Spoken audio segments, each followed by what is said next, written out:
નમસ્કાર મિત્રો, સંવાદમાં હું સૌરભ શાહ આપનું સ્વાગત કરું છું. મિત્રો, આજે સંવાદ માટે ઈટીવી માટે એક આનંદનો અવસર છે, ખુશીનો અવસર છે, સુખનો અવસર છે. આજે આપણા સ્ટુડિયોમાં જે વ્યક્તિનું આગમન થયું છે તે વ્યક્તિ શબ્દકોશના કોઈ વિશેષણની મોહતાજ નથી. એમનું નામ સ્વયં એક વિશેષણ છે, એક પ્રમાણ છે. તેઓ છે મોરારી બાપુ. બાપુ પ્રણામ. અમારા માટે ખરેખર ખૂબ આનંદનો અને સુખનો અવસર છે. પ્રશ્ન મારે શરૂઆત તો ઘણી બધી રીતે કહી શકે. પહેલાં મારે તમને એ પૂછવું છે કે તમે આનંદમાં રહેવા માટે, ખુશીમાં રહેવા માટે, સુખમાં રહેવા માટે શું કરો છો? મને એમ લાગે છે માણસ સુખમાં રહેવાનો પ્રયાસ કરે છે ત્યારે સુખમાં નથી રહી શકતો, કારણ કે પ્રયાસ માત્ર માણસને અસહજ બનાવે છે. અને આપણા ઉપનિષદોએ કહ્યું તેમ કે આપણું સ્વરૂપ જ જો આનંદ સ્વરૂપ હોય તો પ્રયાસ કેવલ મારી દ્રષ્ટિએ એટલો જ હોવો જોઈએ કે આનંદને ખોલવો. એટલે હું કશું કરતો નથી, એ ઉદ્ઘાટિત થાય એવી સહજ સ્થિતિમાં રહેવાની કોશિશ કરું છું. બાપુ, આનંદમાં કદાચ અમે સહજ રીતે કદાચ ન પણ રહી શકીએ, પણ કમસે કમ ચિંતાથી કે ડરથી કે અસલામતીથી દૂર રહેવું હોય સામાન્ય માણસે તો શું કરી શકે? મને એમ લાગે છે કે માણસ જેટલો વર્તમાનમાં રહે એટલો ચિંતા, ડર અને આ બધા દૂર રહી શકે. કારણ કે ચિંતા અને ડર પણ ભવિષ્યનો હોઈ શકે, અથવા તો કંઈક એવું ભૂતકાળમાં ઘટી ગયું એની ચિંતા અને ડર હોઈ શકે. મારું એવું માનવું છે કે મનનો ખોરાક જ આ બે વસ્તુ પૂરી પાડે છે. બાપુ, અત્યારે તમે કહો છો ત્યારે એક વાત યાદ આવે છે. બહુ વર્ષો પહેલા, લગભગ 22 વર્ષ પહેલા કલ્યાણમાં મેં તમારી મુલાકાત લીધી હતી મુંબઈમાં. અને તે વખતે તમે બહુ જ સરસ વાત કીધેલી, એ મારા મનમાં બરાબર જડાઈ ગયેલી છે કે કામ, ક્રોધ, લોભ, મોહ એના કાળ બદલી નાખવા જોઈએ. એ અત્યારે મને યાદ આવે છે. આપણે પરીક્ષામાં જ્યારે ભણતા હોઈએ સ્કૂલમાં ત્યારે એક એવો પ્રશ્ન પૂછાતો, અને હું પણ શિક્ષક રહ્યો એટલે એથી પરિચિત છું કે કાળ બદલો એવો એક પ્રશ્ન પૂછાતો. તો મને એમ લાગે છે કે કામ, ક્રોધ અને લોભથી મુક્ત કોણ હોય? પંચભૌતિક શરીરમાં રહેલો કોઈ પણ માણસ અમુક માત્રામાં તો એનાથી ગ્રસ્ત હોય જ, પણ એનો જો કાળ બદલતા જે સાધકને આવડી જાય એ મને એમ લાગે છે કે સારો સદુપયોગ કરી શકે. કામનો કાળ જો ભૂતકાળ કરી નાખવામાં આવે કે અતિશય કામમાં ડૂબેલા માણસોની શું સ્થિતિ થઈ, તો એ ભૌતકાલિક ઘટનાઓ મને તમને કામમાંથી કદાચ મુક્ત કરી શકે અથવા તો સમ્યક રાખી શકે. લોભ આપણે જે ભવિષ્ય માટે કરીએ છીએ કે ભાઈ આટલું મારી પાસે હોય તો મને વાંધો ના આવે, આટલું હોય તો મારા પરિવાર, એ લોભ જો વર્તમાનમાં સ્થિત થઈ જાય તો મને એમ લાગે લોભ સાર્થક છે. અને ક્રોધ સારી વસ્તુ નથી, પણ ભવિષ્ય માટે જો થાય કે હું આટલો થોડોક ડારો મારા બાળકો ઉપર કે મારા પરિવાર ઉપર કે નહીં રાખું તો કદાચ ભવિષ્યમાં એ લોકો મર્યાદા ત્યાગ કરશે અથવા તો ગમે તેમ જીવશે. તો મને એમ લાગે છે કે આવી રીતે જો કાળ બદલાય તો એનાથી ફાયદો થાય. બાપુ, એક વાત જે હું તમારી સાથે બહુ પહેલી વાર જ કરી રહ્યો છું અને જાહેરમાં જ થઈ રહી છે આ વાત. 95ના ગાળામાં, કદાચ 94-95ના ગાળામાં તમારી હવાઈ કથા એટલે કે ચાર્ટર્ડ વિમાનમાં 100 શ્રોતાઓને લઈને એક હવાઈ કથા થયેલી, અને તે વખતે મેં જાહેરમાં એના મુદ્દાઓ ઉઠાવ્યા હતા કે એક 100 શ્રોતાઓ માટે આટલા બધા કરોડો રૂપિયા ખર્ચવાનો શું અર્થ છે? એ રૂપિયાનો બીજો ઉપયોગ ન થઈ શકે? લોકો વિમાની સફર કરતા જ હોય છે. જેને પ્રભુને સંપન્નતા આપી છે પોતાનું છુટ્ટીઓના દિવસો વર્ષમાં એકાદ વખત આવી રીતે સફર કરતા જ હોય છે. એટલે વિમાનની કથામાં એવા લોકો આવ્યા હતા કે જે પ્રવાસ કરવા દર વર્ષે જતા હોય, એને બદલે એ લોકોએ સત્સંગ કર્યો. એટલે મને એમ લાગ્યું છે કે એથી કરીને કંઈ બહુ પહેલું નથી થયું મારી દ્રષ્ટિએ કે જે લોકો એમને ખાય પીવે અને મુસાફરી કરે વર્લ્ડની, એના કરતા રામાયણની ચોપાઈઓ ગાઈને બીજું પીવાને બદલે માણસની ચોપાઈઓ પીવે, બીજું ગમે તે ખાવાને બદલે અધ્યાત્મનો ખોરાક પ્રાપ્ત કરે. અને એ રીતે, અને આ વિચાર મને ક્યાં આવેલો હું આપને કહું કે હું પહેલી વાર અમેરિકા ગયો ત્યારે મેં આ વિચાર રજૂ કરેલો કે મારે યુનાઇટેડ નેશનના બિલ્ડિંગને પરિક્રમા કરવી છે. એક મારા મગજમાં સહજ હતું કે મને એક વખત પરિક્રમા કરવા દે. હું જપ કરતો કરતો પરિક્રમા કરું. પછી વોશિંગ્ટનના વ્હાઇટ હાઉસની મેં પરિક્રમા કરી. પછી મેં ક્રેમલિન રશિયામાં આ પરિક્રમા કરી. બધી જગ્યાએ મને મંજૂરી મળી. ત્યારે મને વિચાર આવેલો કે એક વખત સત્સંગ કરતા કરતા એરાઉન્ડ ધ વર્લ્ડ, આવો વિચાર. એટલે મારી દ્રષ્ટિએ એ મેં ન કર્યું હોત તો એ જે જવાના હતા એ તો જતા જ હતા, પણ એને બદલે હું આ રીતે જોઉં છું. બાપુ, રામાયણ વિશે તો તમારી સાથે ખૂબ બધી વાતો કરવાની છે, એ પછી કરીશું. અત્યારે એક નાનકડો વિરામ લેવાનો વખત થયો છે, જેને કમર્શિયલ બ્રેક આપણે કહીએ છીએ. થોડીક સેકન્ડમાં પાછા મળીએ છીએ. મિત્રો, મોરારી બાપુ સાથેની આ મુલાકાત આપણે ચાલુ રાખીએ છીએ અલ્પવિરામ બાદ.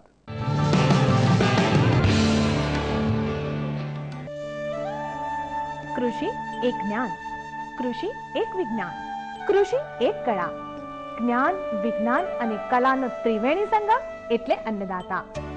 ગુજરાત કૃષિની કરોડરજ્જુ એટલે અન્નદાતા.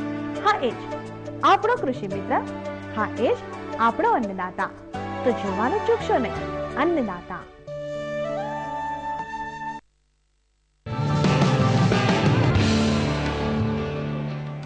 સંવાદમાં ફરી એકવાર તમારું સ્વાગત છે. મિત્રો, આપણે વાત કરી રહ્યા છીએ મોરારી બાપુ સાથે. બાપુ, દિવસ તમારો કઈ રીતે પ્રારંભ થાય છે એનો? મારી જાગૃતિ રામ સ્મરણથી છે. મારી દિનચર્યા પણ રામ સ્મરણ છે અને મારી સુષુપ્તિ પણ રામ સ્મરણ છે. કદાચ કોઈ સ્વીકારે કે ન સ્વીકારે મને ખબર નથી, પણ આપ મને સમજી શકશો એટલે કહું, મને સ્વપ્નો આવતા નથી. એટલે મારી જાગૃતિ, મારું મધ્યાહન અને મારું સુષુપ્તિ બધું રામસ્મરણ. પછી એ રામસ્મરણના પ્રકાર છે. હું કાંઈ 24 કલાક માળા ફેરવ્યા કરું એ વાત નથી, પણ એક ખેડૂતની સાથે મારી ચર્ચા હોય તો એને હું રામસ્મરણ ગણું છું. પહેલા હું બહુ વહેલો જાગતો, 2:30 વાગે. વર્ષો સુધી હું 2:30 વાગે જાગ્યો છું. ત્યારથી મારી દિનચર્યા શરૂ થતી હતી, ધ્યાનથી લઈને. હવે જ્યારે સહજ જગાય ત્યારે જાગું છું, પણ તોય લગભગ 5 વાગે હું 4:30-5 જાગું છું અને પછી મારો ક્રમ ચાલે છે. તમારી એનર્જી જોઈને ભલભલાને નવાઈ લાગે છે કે રામકથાઓ માટે તમારે પ્રવાસ કરવાનો, કેટલી બધી વ્યક્તિઓને મળવાનું, અને જેમને તમે મળો છો એમને ખાલી ઉપર છેલ્લી રીતે સંતોષ આપવા એ લોકોને મળો છો એવું નથી. એમના પ્રશ્નોના સમાધાન થાય, એમણે જે વાત કરવી છે તે તમે કાન દઈને સાંભળો છો. અને ક્યારેક સ્વાસ્થ્યમાં ઓછું વધતું હોય ત્યારે પણ તમે એ તમારા શારીરિક દુઃખો દબાવીને પણ તમે લોકોનું કામ કરતા રહો છો. તો આ એનર્જી ક્યાંથી આવે છે? મારે આહાર વિશે પૂછવું છે. દિવસ દરમિયાનનો તમારો આહાર કેવો હોય છે? સ્થૂળ રૂપે આહારનું આપ કહો તો ચાય પીઉં છું. સવારમાં સૌથી પહેલી ચાય પીઉં છું. બહુ ઓછી પીઉં છું, પણ ચાય પીઉં છું. અને એ પણ ભરવાડી ચાય, ગામડાની દેશી, કે જેમાં બીજું કાંઈ બહુ ન હોય, મસાલા વગરની, બરાબર. પછી મારી સંધ્યા પૂજા, મારો રામાયણ ગીતાનો પાઠ, પછી મારો યજ્ઞ કર્મ, હોમ કરીને પછી હું ભગવાનને, મારા ઠાકોરજીને ભોગ લગાવું છું. જે કંઈ બનાવ્યું હોય તે, એમાં દહીં હોય, થેપલા હોય, અથાણું હોય, લીલા મરચાં ખાસ હોય, ગાંઠિયા હોય તો બધાને ખબર છે મને વધારે ગમે, અને ચાય હોય. એ મારો હંમેશા ભગવાનને ધરાવ્યા પછીનો તુલસી દલ પધરાવીને એ મારો નાસ્તો છે. બપોરે હું કંઈ ખાતો નથી. બપોરે મને વર્ષોથી ટેવ નથી. મારું કોઈ વ્રત નથી કે નહીં ખાવું. ભૂખ લાગે તો ખાઈ પણ લઉં, પરંતુ બપોરે કંઈક ફળ કે જ્યુસ કે એવું કંઈક સાદું, ક્યારેક કોઈ ભજીયા ખાઈ લઉં બપોરે, કે એવું કંઈક જે બન્યું. રાત્રે એક વખત જમવું, જેને આપણે ભોજનના રીતમાં કહેતો હોય. એમાંય મારો સીધો સાદો ખોરાક છે કે રોટલી હોય, દાળ ભાત હોય, એકાદ શાક હોય, પણ રોટલો ખાસ હોય બાજરાનો, અને બાજરાનો રોટલો, ગાયનું દૂધ, લીલા મરચા એવું, અને પછી કદાચ થોડી રાતના બેઠા હોય તો ચાય પીવું, નહીતર પછી જરૂર નહીં. આ મારો એક ખોરાક. પણ ઉપનિષદકાર એમ કહે છે કે માણસની ઉર્જાને પ્રગટાવનાર એક અંદરનો ખોરાક છે, અને એ અન્ન છે. અન્નમ બ્રહ્મેતિ વ્યજાનાત. એ આપણી પાસે અંદર એક બહુ જ મોટું પાવર સ્ટેશન છે અંદર, અને માણસ જેટલો અંતર્મુખ રહે એટલી એની ઉર્જા અંદરથી આવે છે.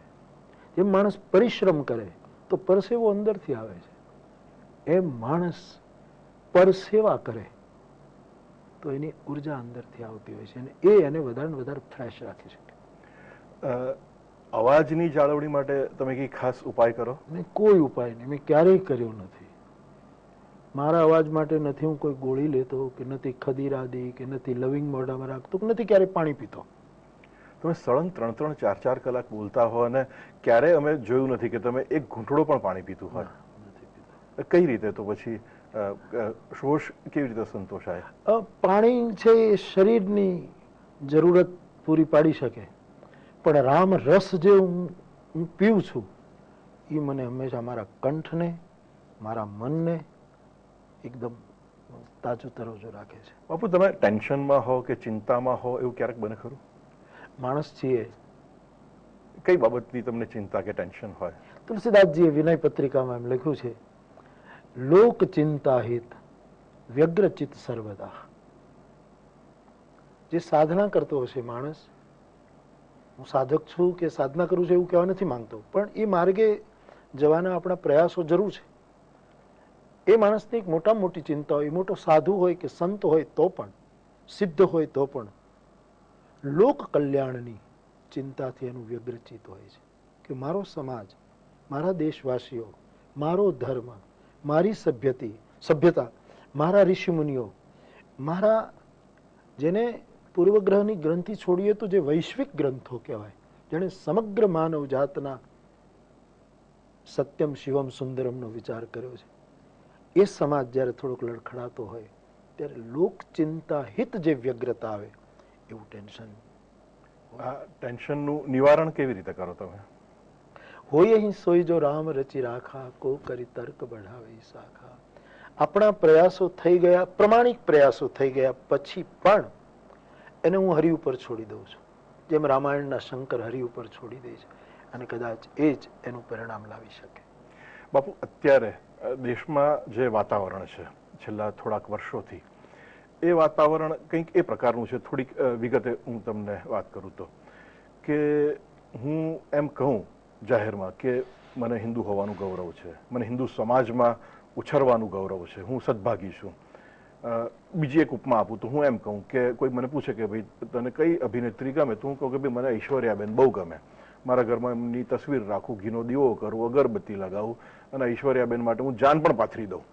હવે જો હું આવું કહું તો કોઈ સેક્યુલરવાદી કહેશે કે તમને કેમ સુસ્મિતાબેન માટે આટલો બધો દ્વેષ છે. હું સુસ્મિતાબેનનું નામ પણ નથી બોલ્યો, મેં માત્ર ઐશ્વર્યાબેન માટેની મારી ભક્તિ પ્રગટ કરી છે.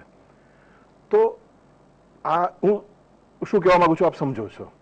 તો આવા વાતાવરણમાં કઈ રીતે સ્વસ્થતાપૂર્વક, સમજદારીપૂર્વક મારે જીવવું? નહીં, એના માટે વ્યક્તિએ નિર્ભીકપણે પોતાનો આત્માના અવાજ પ્રમાણે અભિપ્રાય સ્થાપિત કરવો જ જોઈએ. આપે જે શબ્દો વાપર્યા હું જાહેરમાં કહું જ છું કે હિન્દુ હોવાનો મને બહુ ગૌરવ છે.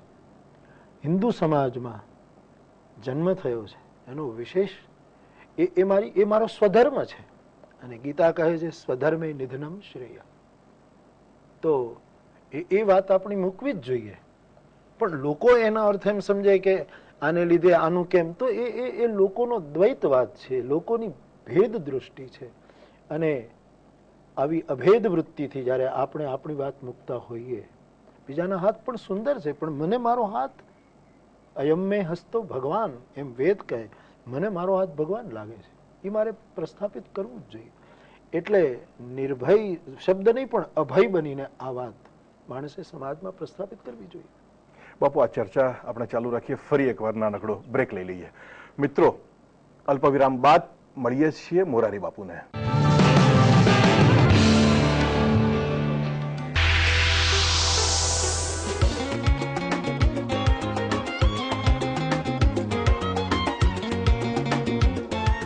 ઈટીવી ગુજરાતી હવે યુએસએમાં પણ ઉપલબ્ધ. તમારા સગા સ્નેહીઓ અને મિત્રો નીચે આપેલા ટોલ ફ્રી નંબર 1800-378-3309 પર અથવા વધુ વિગતો માટે અમારા ઈમેલ આઈડી gujarati-usa@etv.co.in પર સંપર્ક કરી શકે છે. સંવાદમાં ફરી એકવાર તમારું સ્વાગત છે. મિત્રો, આપણે ચર્ચા કરી રહ્યા છીએ મોરારી બાપુ સાથે. બાપુ, સર્વધર્મ સમભાવ, આ શબ્દો, એક્ઝેક્ટલી આ જ શબ્દો આપણા કયા ધર્મગ્રંથમાં કે પુરાણો કે વેદમાં જોવા મળે છે? સર્વ ધર્મ માટે એવું મને ક્યાંય મારી દ્રષ્ટિમાં નથી આવ્યું. કોઈ હોય તો મને. પણ સમઃ સર્વેષુ ભૂતેષુ મદભક્તિમ લભતે પરામ. તમામ ભૂત સૃષ્ટિ માટે સમભાવ, એ ભગવદ્ ગીતાકારે પણ કહ્યું. કે પછી આપણો ઋષિમુનિ કંકરમાં પણ જુએ, અને શંકરની મૂર્તિમાં પણ જુએ, ગાયમાં પણ જુએ, બિલાડીમાં પણ જુએ. કબીર સાહેબ કીડીના પગમાં નુપુરનો અવાજ સાંભળે અને બીજો કોઈ મોટો અવાજ પણ સાંભળે. પણ મેં બહુ વર્ષો પહેલા બ્રિટનના રાજદૂતાવાસમાં, એટલે કે આપણું ભારતીય રાજદૂત અને સિંઘવી સાહેબ ત્યારે બ્રિટનના રાજદૂત હતા, ત્યાં અમુક સાધુ સંતોની એક મિટિંગ હતી અને આવી ધાર્મિક ચર્ચા હતી. ત્યારે મારા પહેલા કોઈએ કહ્યું છે તો મને ખબર નથી, પણ તે દિવસે મેં આ વાત કહેલી કે સર્વ ધર્મ સમભાવ એ મારા મગજમાં બેસતી વાત નથી. સર્વ ધર્મ સન્માન એ મારા મગજમાં બેસતી.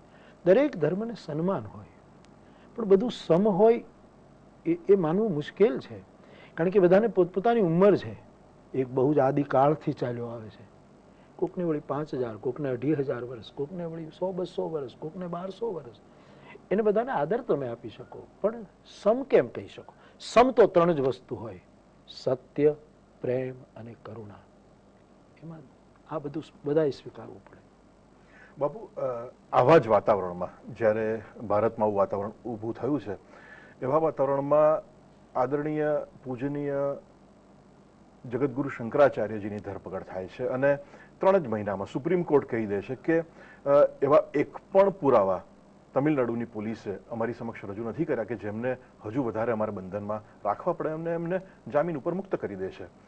તો આવા અનેક કિસ્સાઓ જ્યારે બને છે, ત્યારે તમારી મનોમન કઈ દશા હોય છે? ધર્મ એનું સ્થાન દરેક સમાજમાં ઊંચું છે, અને પછી જે તે ધર્મનો ગુરુ એનું સ્થાન પણ આપણી શ્રદ્ધાની આંખોમાં ઘણું ઊંચું છે. ત્યારે એક લગ્નની પાર્ટીમાં એક વડીલ દાદા પણ છે, એક યુવક પણ છે અને એક છોકરો પણ છે. એ ત્રણેયને આપણે જમવા બેસાડીશું, પરંતુ છતાંય એક આદર અને આપણી સભ્ય પરંપરા લીધે આપણે વડીલને વધારે આદર આપીને બેસાડીશું. યુવાનને કહેશું ભાઈ તું પછી બેસજે, બાળકને વળી જીદી રીતે ટ્રીટ કરીશું. મને એમ લાગે છે કે કોઈ ગુનો કરે તો ભારતીય કાનૂન પ્રથા મુતાબિક એના જે નિર્ણયો આવતા હોય જ્યારે સિદ્ધ થાય ત્યારે, પરંતુ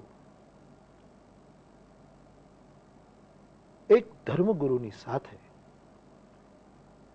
એક સભ્ય વ્યવહાર થવો જોઈએ.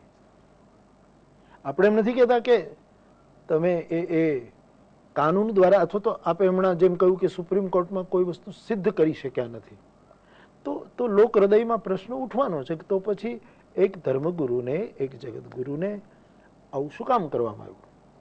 અને 2-3 બૌદ્ધિક પુરુષો સાથે મારે આવી ચર્ચા થઈ. સૌને પોતપોતાનું મત હોય. ત્યારે મેં એમ કહ્યું કે હું કોઈનો બચાવ કે કોઈનું પેલું કરવા નથી જતો, પણ મને એટલું લાગે કે તમે એટલું મને કહો કે કોઈ એક ધર્મના ધર્મગુરુ માટે જ્યારે આવું થાય છે, એવું જ કોઈ બીજા ધર્મના ધર્મગુરુ વિશે થયું હોય તો બિલકુલ તટસ્થ ભાવે કરો, દેશમાં શું થયું હોય. અરે બહુ જવાબો મળ્યા નથી. એટલે કાયદો કાયદાનું કામ કરે. આજના જમાનામાં આજ વાત હું થોડીક આગળ લંબાવું કે રામ રાજ્યની આપણે જ્યારે વાત કરીએ ત્યારે કોઈ બહુ સહેલાઈથી કહી શકે કે ભાઈ તમે તો કોમવાદી છો, જય શ્રી રામ એવું આપણે બોલીએ જાહેરમાં તો કે ભાઈ તમે તો કંઈક કોમી રમખાણો ફેલાવવા માંગો છો. આવા વાતાવરણમાં રામ જન્મભૂમિ ઉપર રામ મંદિરની રચના એ રાજકીય વિવાદને આપણે બાજુએ રાખીએ, પણ એક ભાવનાત્મકતા, તમારું તો આજીવન રામના ચરણોમાં કામ છે. તમારી ભાવનાત્મકતા શું કહે છે કે રામ મંદિર બનવું જોઈએ, કેવી રીતે બનવું જોઈએ?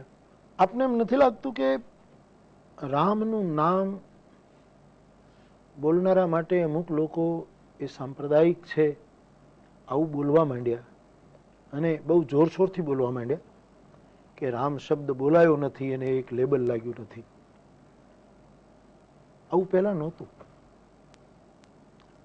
ગામડાનો મુસ્લિમ પણ જય સિયારામ બોલતો હતો અને હજી પણ મારા ગામમાં મુસ્લિમો મને મળે તો જય સિયારામ બોલે છે અથવા તો હે હરી કે જય હરી બોલે છે હજી સુધી. ખબર નહીં આપણા દેશમાં વચ્ચે અમુક લોકોને શું થયું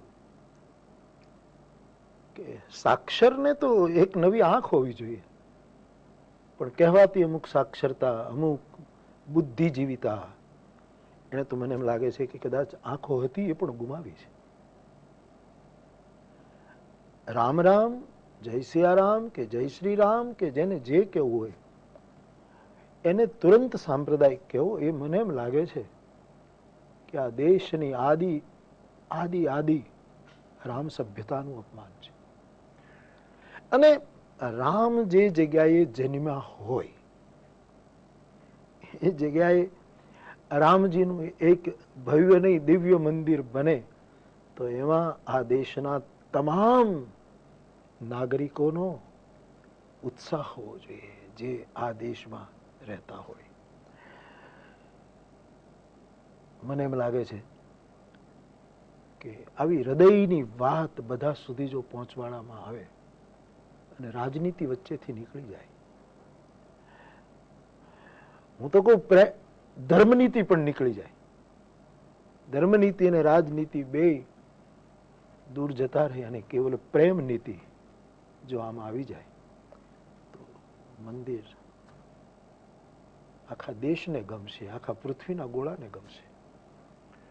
બાપુ, આજના પૂરતું સમય ખૂટી રહ્યો છે, પણ અમે તમને વિનંતી કરીએ છીએ કે આપણે વાતો ચાલુ રાખીએ. પ્રેક્ષકોને આપણે આવતીકાલે મળીશું. મિત્રો, મોરારી બાપુ સાથેની વાતચીત આપણે ચાલુ રાખવાના છીએ. આવતીકાલે ફરી મળીશું. તમને આ મુલાકાત કેવી લાગી રહી છે, તમારા પ્રતિભાવો અમને જરૂરથી લખી જણાવો. અમારું સરનામું છે સંવાદ ETV Gujarati, post box number 15015, આંબાવાડી વિસ્તાર, પોસ્ટ ઓફિસ, અમદાવાદ 380015. આવતીકાલે ફરી મળીએ છીએ મોરારી બાપુને આ જ ચેનલ ઉપર, આ જ કાર્યક્રમમાં, સંવાદમાં. તમે જાણો છો કે સંવાદ એટલે થોડોક વાદ, થોડોક વિવાદ અને ખૂબ બધો હૂંફાળો સંવાદ. મળીએ છીએ.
નમસ્કાર મિત્રો, ઈટીવીના કરોડો ગુજરાતી પ્રેક્ષકોનું હું સૌરભ શાહ હાર્દિક સ્વાગત કરું છું. મિત્રો, ગઈકાલથી આપણે વાત કરી રહ્યા હતા મોરારી બાપુ સાથે. આજે ફરીથી એમની સાથે આપણે વાત ચાલુ રાખીએ છીએ. એમની સાથે આજે આપણે રામચરિત માનસ વિશે વાત કરીશું. બાપુ, તમે ઘણી વખત આનો જવાબ આપ્યો હશે કે વાલ્મીકી રામાયણને બદલે તમે શા માટે રામચરિત માનસને કેન્દ્રમાં રાખીને રામકથા કહેવાનું શરૂ કર્યું? હું હાઈસ્કૂલમાં ભણતો ત્યાં સુધી સંસ્કૃત વિષય હતો. કાશીના એક વિદ્વાન અમારું સંસ્કૃત લેતા હતા અને મારી સંસ્કૃતમાં રુચિ.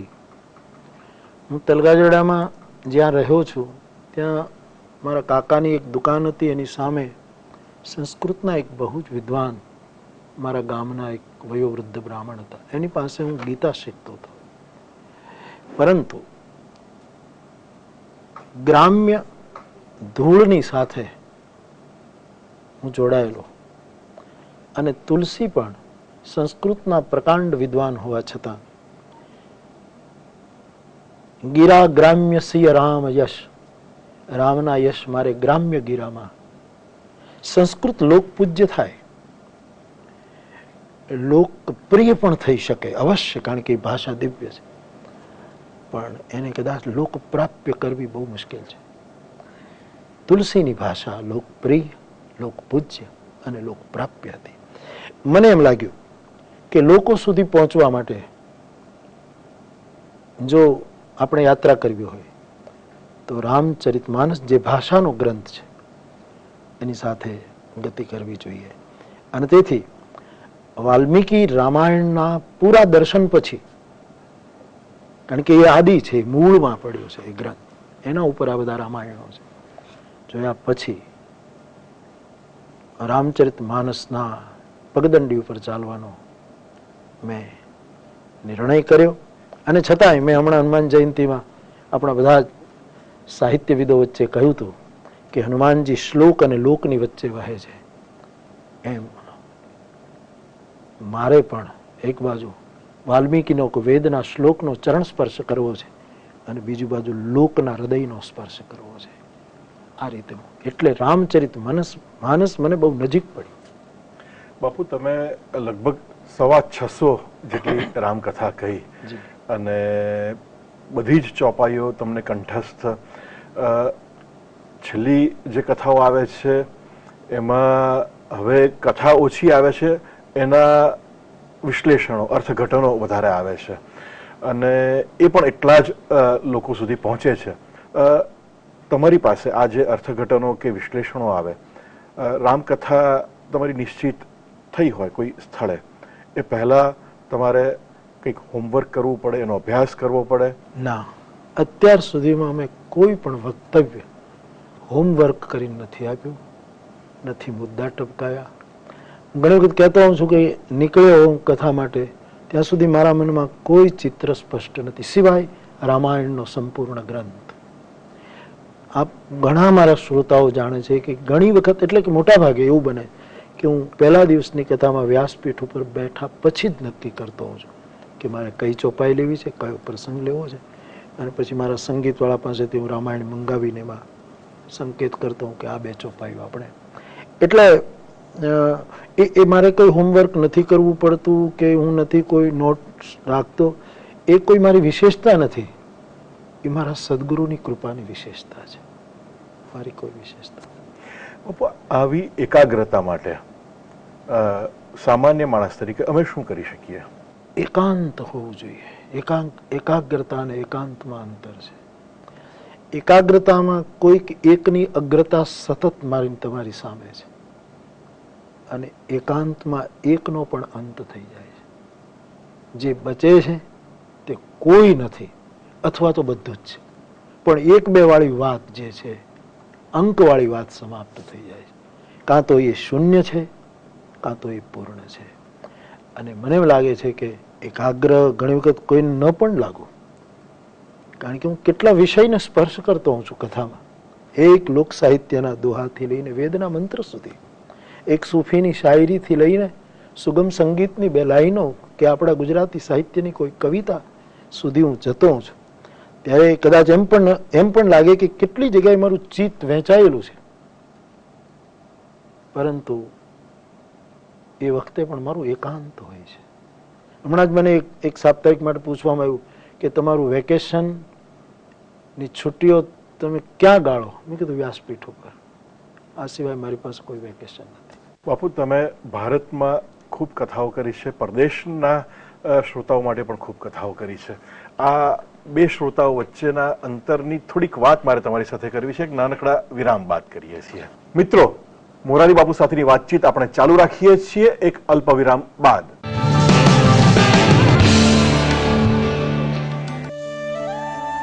કૃષિ એક જ્ઞાન, કૃષિ એક વિજ્ઞાન, કૃષિ એક કળા. જ્ઞાન, વિજ્ઞાન અને કલાનો ત્રિવેણી સંગમ એટલે અન્નદાતા. ગુજરાત કૃષિની કરોડરજ્જુ એટલે અન્નદાતા. હા, એ જ આપણો કૃષિ મિત્ર, હા એ જ આપણો અન્નદાતા. તો જોવાનું ચૂકશો નહીં. અન્નદાતા.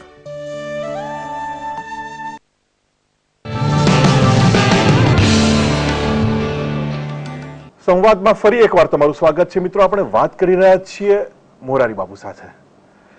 બાપુ, પરદેશના શ્રોતાઓ અને ભારતના શ્રોતાઓ, પરદેશમાં એમનો ઉછેર, એમનું વાતાવરણ ક્યાંક જુદું હોય, ભારતથી વેગળું હોય.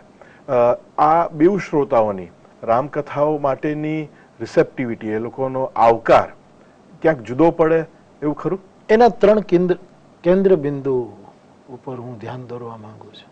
દેશના શ્રોતાઓને આ વસ્તુ સુલભ છે, તેથી કદાચ એનો મહિમા એ ઓછો આંકે, કારણ કે ગમે ત્યાં મળી શકે, ગમે ત્યારે મળી શકે. વિદેશના શ્રોતાઓને દુર્લભ તો નથી, પણ કઠિન છે આ વસ્તુ મળવી, અને તેથી એ લોકો એનો મહિમા ન સમજે તો પણ ભાષાને લીધે, અથવા તો અમુક ઊંચાઈથી કોઈ વાત થઈ હોય તો એને પકડી ન શકે, તો પણ એને વધારે મહિમાથી નિહાળે છે. બીજું, મોરારી બાપુની કથા છે, આ ગયા એટલે આપણે જઈએ. કદાચ દેશના શ્રોતવ્યમાં 5% સ્પર્ધા પણ હોઈ શકે. અમે પણ ગયા હતા, અમે પણ ગયા હતા, અમે પણ. એક વિદેશના શ્રોતવ્યમાં સ્પર્ધા નથી, શ્રદ્ધા છે. ત્રીજું, દેશના શ્રોતાઓમાં પણ યુવાની ઘણી માત્રામાં આવી ગઈ છે. નહીતર એક વૃદ્ધો જ કથાનો શ્રોતાગણ હતો, પરંતુ વિદેશના શ્રોતાઓ મોટે ભાગે યુવાન છે, અને કદાચ વક્તાની જીભ ઉપર લટકતા હોય છે. આવું એનું શ્રોતવ્ય છે. બાપુ, તમે સંસારનો ત્યાગ કર્યો નથી, તમે સંસારી છો, તમારે પણ સંસાર ચલાવવા માટેની જવાબદારી હોય, અને આમ છતાં ગુરુ પૂર્ણિમા, એક જમાનામાં તલગાજરડામાં શ્રીમંતોની લાંબી મોટર આવતી, લાઈનો લાગતી, તમારા ચરણોમાં ધનના ઢગલા થતા, આ બધું જ વર્ષોથી તમે સંપૂર્ણપણે અટકાવી દીધું. અને એવું નથી કે ગુરુ પૂર્ણિમાએ બંધ કર્યું એટલે 364 બાકીના દિવસોએ ચાલુ રાખ્યું, ક્યારેય 1 રૂપિયો તમે લેતા નથી. તો એક સંસારી જીવ માટે આવો ત્યાગ શું શક્ય છે? અને જો શક્ય હોય તો શું એ જરૂરી છે? આપે પૂછ્યું છે એટલે એક જુદા પ્રકારના દર્શક અને શ્રોતા વર્ગ સુધી મારા હૃદયની વાત પહોંચે એટલા માટે હું કહું કે શરૂઆતની કથાઓમાં હું દક્ષિણા લેતો હતો, જે મને કેવલ 100 રૂપિયા મળતી હતી. એમાં 30-35 રૂપિયા મારો પગાર કપાઈ એમાં જતા રહેતા હતા. 10-15 રૂપિયા તબલા હાર્મોનિયમ વાળાને આપું, આવી પરિસ્થિતિમાં. અને એવી જરૂરત હતી, અતિ આવશ્યકતા હતી, એટલે હું દક્ષિણા સ્વીકારતો હતો. કથા ચાલી પછી મને એમ લાગ્યું કે મારો હૃદય પહેલેથી ડંખે, કે હું કથા ગાઈને ઊભો થાઉં મને કોઈ 100 રૂપિયા આપે ત્યારે મારી આંખમાં આંસુ રહેતા હતા કે હું આ શું કરું છું, આ હું કેમ કરી શકું, આ બે વસ્તુને કેમ સાથે રાખી શકું. પણ એ પણ એક જરૂરત હતી. પછી તો ભગવત કૃપાથી પછી કોઈ દિવસ મેં કોઈને કથાના પૈસાનું કીધું નથી, તમે મને આટલું આપજો. ઋષિ પરંપરા પ્રમાણે પત્રમ પુષ્પમ ફલમ તોયમ જે આપે હું સ્વીકારી લેતો હતો. પછી મને એમ લાગ્યું કે હર કથામાં સ્વીકારવું એ બરાબર નથી. આ હું લોકોને આનંદ આપીને આવું છું અને જાતે ગ્લાની લઈને પાછો ફરું છું કે આ શું છે. પછી મેં નિર્ણય કર્યો કે ભારતીય પરંપરામાં વ્યાસ પૂર્ણિમા, ગુરુ પૂર્ણિમાએ લોકો આપે ઋષિ મુનિઓ પણ લેતા, એટલે જેને આપું એ હું નોંધ ન રાખતો કે કયો કથા કરાવી ગયો પાછો આજ ગુરુ પૂર્ણિમા નથી દેખાયો એવું ક્યારે નોંધ.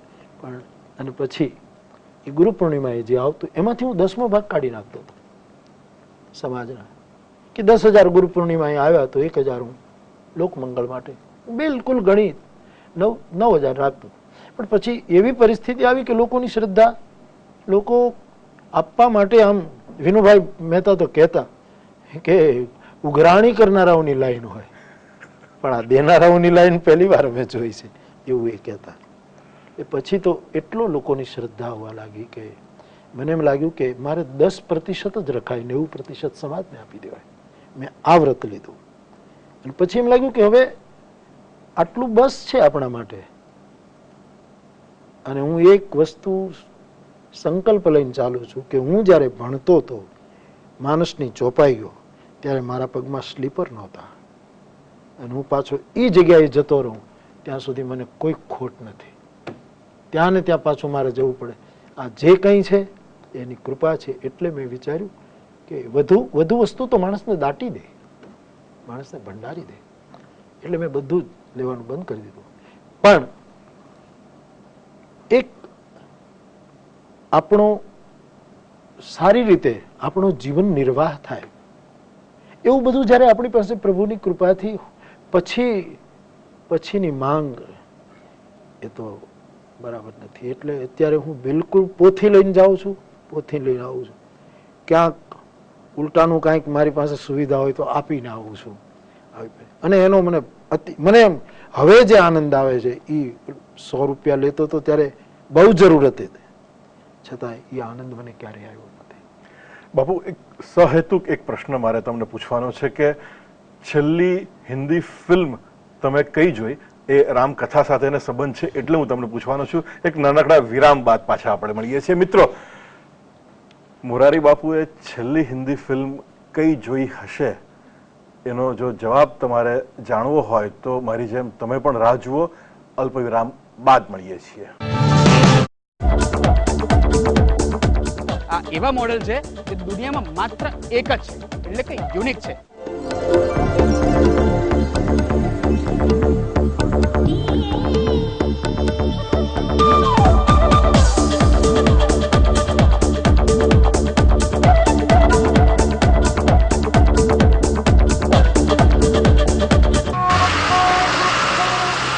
સિટી લાઈફ રવિવારે સવારે 11:05 માત્ર ઈટીવી ગુજરાતી પર. સંવાદમાં ફરી એકવાર તમારું સ્વાગત છે. મિત્રો, આપણે વાત કરી રહ્યા છીએ મોરારી બાપુ સાથે. બાપુ, તમારી કથામાં ફિલ્મના ગીતો આવે છે, ઘણા લોકો ટીકા કરે છે, પણ મેં જ્યારે તમારા કંઠે ગીત સાંભળ્યા છે ત્યારે મને લાગે છે કે એનો એક ગીતોનો ઉદ્દેશ જ્યારે ફિલ્મોમાં આવ્યા હશે ત્યારે ઘણો જુદો હશે, પણ તમારા કંઠે એ ભજન બની જાય છે. તમારો રાગ અને ઢાળ ઉપરાંત તમારું જે ઇન્વોલ્વમેન્ટ હોય છે ગીતોમાં, એટલે ફિલ્મના ગીતો તમને યાદ તો છે જ, પણ છેલ્લામાં છેલ્લી ફિલ્મ તમે કઈ જોઈ? મારી સ્મરણ શક્તિ બરાબર હોય તો મને લાગે છે મેં પાકીઝા જોઈ છે. ઓહો, લગભગ 30 વર્ષ થઈ ગયા છે. પાકીઝા જોઈ છે અને એ લગભગ 2-3 વખત જોઈ પાકીઝા. એ પછી એનું સંગીત પછી હું નથી માનતો કે મેં કોઈ, મને બહુ સ્મરણ નથી. એમાં થિયેટરમાં તો નહીં જ જઈ શકે, પણ પાકીઝા મેં મહુવામાં આવેલું અને પાકીઝા જોઈ.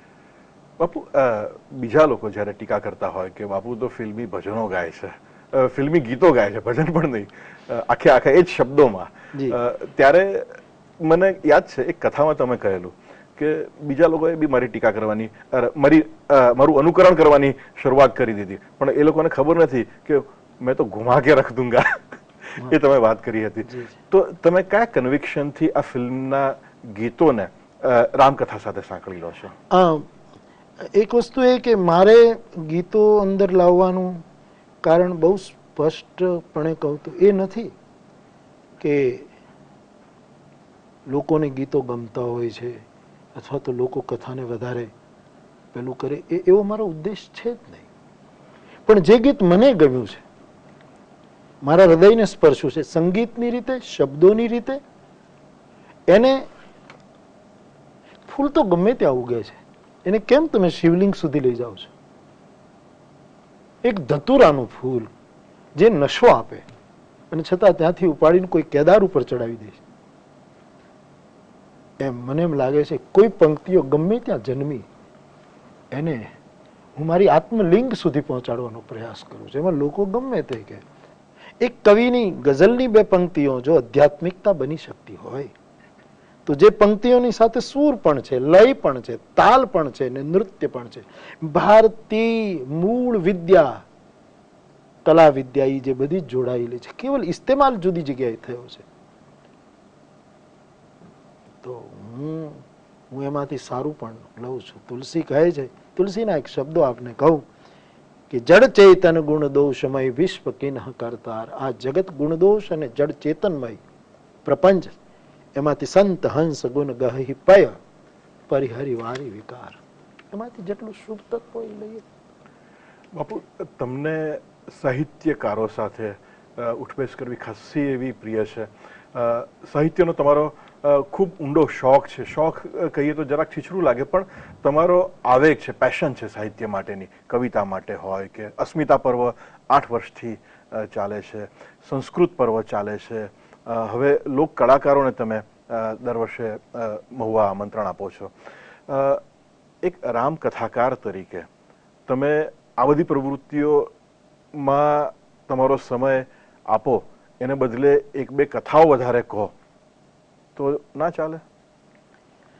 શંકર ભગવાન સ્વયં રામકથાના આદિ પ્રવક્તા છે, પરંતુ એ પોતે કહે છે કે તબ કછુકાલ મરાલ તરુ તનુ ધરિત કિન્હ નિવાસ. થોડા સમય માટે હું હંસનું રૂપ લઈ અને નીલગિરી પર્વત ઉપર કાગભૂસુંડીજીની પાસે છેલ્લી પંક્તિમાં બેસી અને રામકથાનું શ્રવણ કરું છું. સાહિત્યની ચર્ચા પણ મારા માટે રામકથા છે. કવિ સંમેલનો, મુશાયરાઓ, સંગીતની મહેફિલો કે ભારતીય નૃત્ય, આ બધું જ મારા માટે રામકથા છે. અને એને હું સત્સંગ જ કહું છું. કોઈ પણ કથાકાર મારો વ્યવસાય નથી, મારો સ્વભાવ છે, મારા આત્માની ગતિ છે. હું કથા સિવાય બીજું કંઈ કરી શકું નહીં.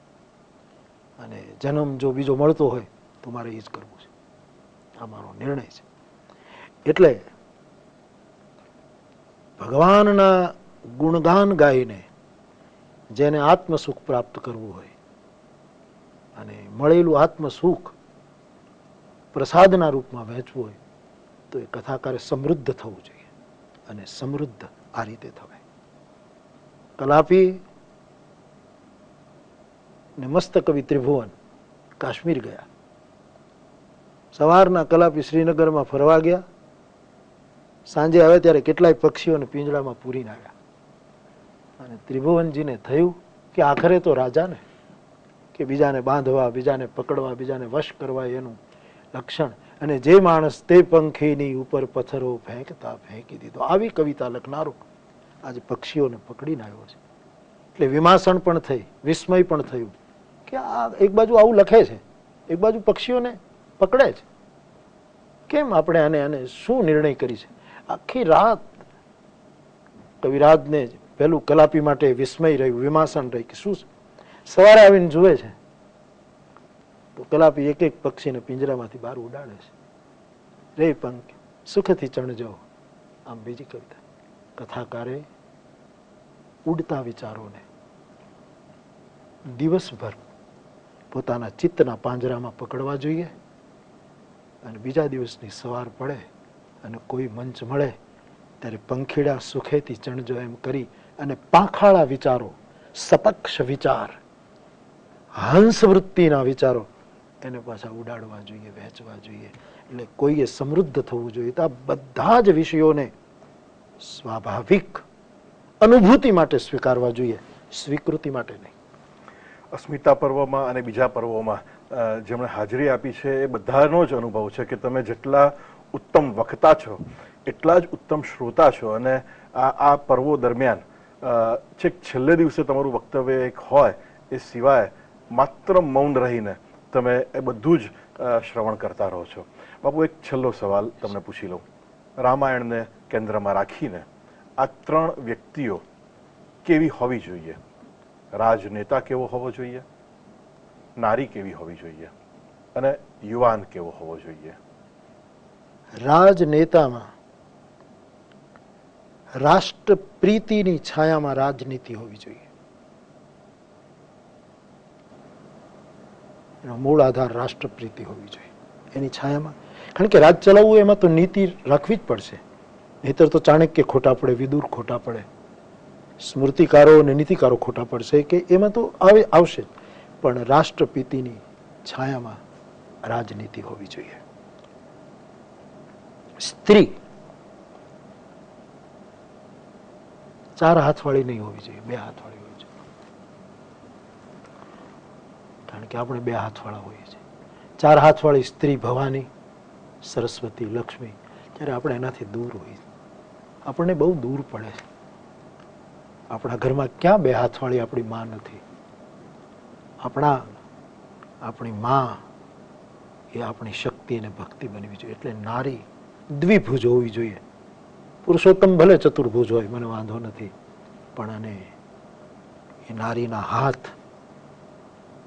એટલે આવું નારી તત્વ જે શક્તિ ભલે ન હોય, પણ વસુબેને એક વખત કહેલું, એને વ્યક્તિના રૂપે સ્વીકારાયેલી હોવી જોઈએ. આવું એક ગીતાની 7 વિભૂતિઓ જેનામાં હોય, કીર્તિ, શ્રી, વાક, ચ નારીણામ, સ્મૃતિ, મેધા, ધૃતિ, ક્ષમા. અને યુવાન જેમાં 3 વસ્તુ હોવી જોઈએ. બલ હોવું જોઈએ, પણ બલ હોય ને વિદ્યા ન હોય, બલ હોય ને બુદ્ધિ ન હોય તો બળ વિઘટનવાદી બનશે. એનામાં બુદ્ધિ હોવી જોઈએ.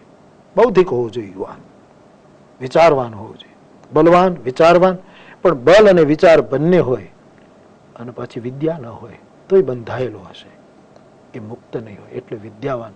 એટલે હનુમાન ચાલીસાનો આગ્રહ કરું કે બલ, બુદ્ધિ, વિદ્યા, દેહુ મોહી, હરહું કલેશ વિકાર. બાપુ, ખૂબ ખૂબ આભાર, વંદન અમારા સ્વીકારજો. સામાન્ય રીતે અમે કાર્યક્રમના અંતમાં અમારું પોસ્ટ બોક્સ નંબર ને વગેરે એનાથી કંઈક પૂરું કરીએ છીએ.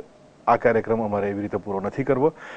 અમારે તમારા કોઈ પણ પ્રિય ભજનથી, તમારી કોઈ પણ પ્રિય ચોપાઈથી તમને જે ઉલટભેર ગાવાનું મન થાય તેનાથી અમે આ કાર્યક્રમને વિરામ આપીશું. કોટ રે કાયાના બેલી ખળ ભર્યા, આ કોટ રે કાયાના બેલી ખળ ભર્યા, અને કાળે ચાપી રે સુરંગો, કાળે એમાં કાળે ચાપી રે સુરંગો, કાળે એમાં ચાપી રે સુરંગો,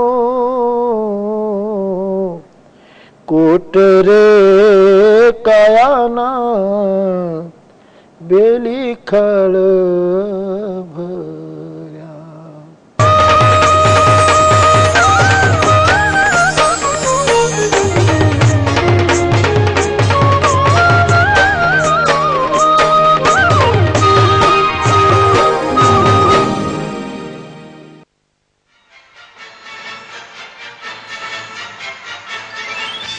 उस लड़की को अपने रास्ते से हटा